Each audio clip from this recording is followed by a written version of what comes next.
Quand les Américains se mêlent de quelque chose, il faut être très intelligent. Il faut être pragmatique. Il faut être stratège. Ça ne sert à rien de bomber le torse. Ça ne sert à rien de vouloir sortir les muscles.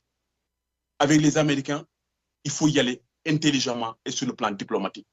Vous savez ce qui se passe au Mali? C'est exactement ce qui s'est passé en Afghanistan, si on recule en arrière.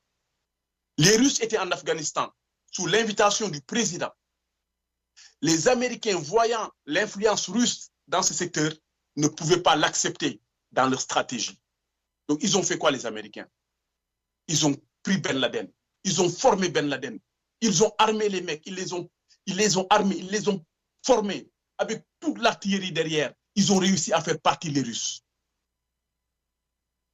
C'est pour ça que je dis que quand les États-Unis commencent à s'intéresser à un problème, il faut être très intelligent. Parce que ce qui est arrivé en Afghanistan, nous ne voulons pas que ça se passe au Mali.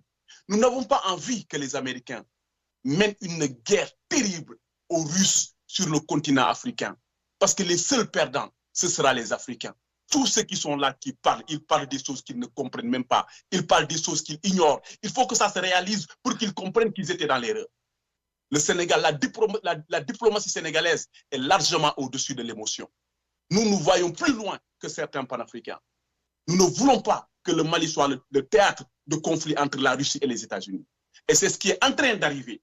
C'est pour cela que nous avons voulu, à travers une CEDEAO réformée, à travers une CEDEAO des peuples et pas des chefs d'État, porter ce combat-là avec le Mali à nos côtés, avec le Burkina à nos côtés, avec le Niger à nos côtés, pour dire à Washington que non, le Sahel ne peut pas être le théâtre de combat entre deux puissances. Voilà le véritable problème que certains ne diront pas. Parce que le Sénégal ne peut pas... Attendez, je vais finir. Vous savez ce qui s'est passé récemment? L'attaque qu'il y a eu contre l'armée malienne. Les États-Unis sont dedans. Ils l'ont planifié, ils l'ont préparé en compagnie de salopards, de terroristes contre nos frères maliens. Les Américains, quand il s'agit de défendre leurs intérêts, ils n'ont pas d'amis. Et je vais vous dire une chose. Quand il a fallu éliminer Kadhafi, le président du Niger, Issoufou, a téléphoné à Barack Obama.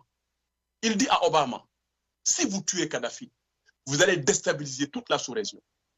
Vous savez ce qu'Obama a dit? Obama lui a dit, we will finish the job. Nous allons terminer le travail. Oui, je l'ai entendu. Parce que les Américains, quand il s'agit d'intérêt, ils n'ont ni d'amis, ni d'état d'âme. Même s'il faut raser 100 000 villages, ils le feront. Ils ont toujours agi ainsi. Et nous voyons cela venir au niveau du Sahel. Nous voulons appeler nos frères dans une dynamique républicaine. Venez dans la CEDEAO. Et une fois à l'intérieur de la CEDEAO, nous allons pouvoir parler avec les Américains. Nous allons pouvoir parler avec les Russes. Nous allons pouvoir parler avec tout le monde. Parce que si vous ne le faites pas, nous ne pouvons pas nous bloquer les Américains. Le Sénégal ne peut rien faire face aux États-Unis. Si les États-Unis décident d'armer des mercenaires, leur fournir des armes, le Sénégal ne peut absolument rien faire. C'est pour cela qu'il faut que les Africains, l'ensemble des Africains, se mettent autour d'une table pour pouvoir parler d'une seule voix. Mais cela n'est possible que si nos frères acceptent de revenir dans une CEDEAO réformée. On peut changer d'organisation, on peut faire ce qu'on veut. Mais en tout cas, je vous dis une chose. Je n'ai jamais voulu aller très loin dans un débat.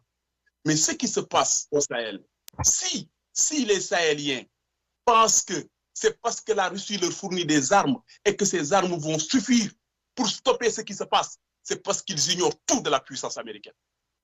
Monsieur Demba, nous espérons que vous allez aller très loin dans le débat ce soir.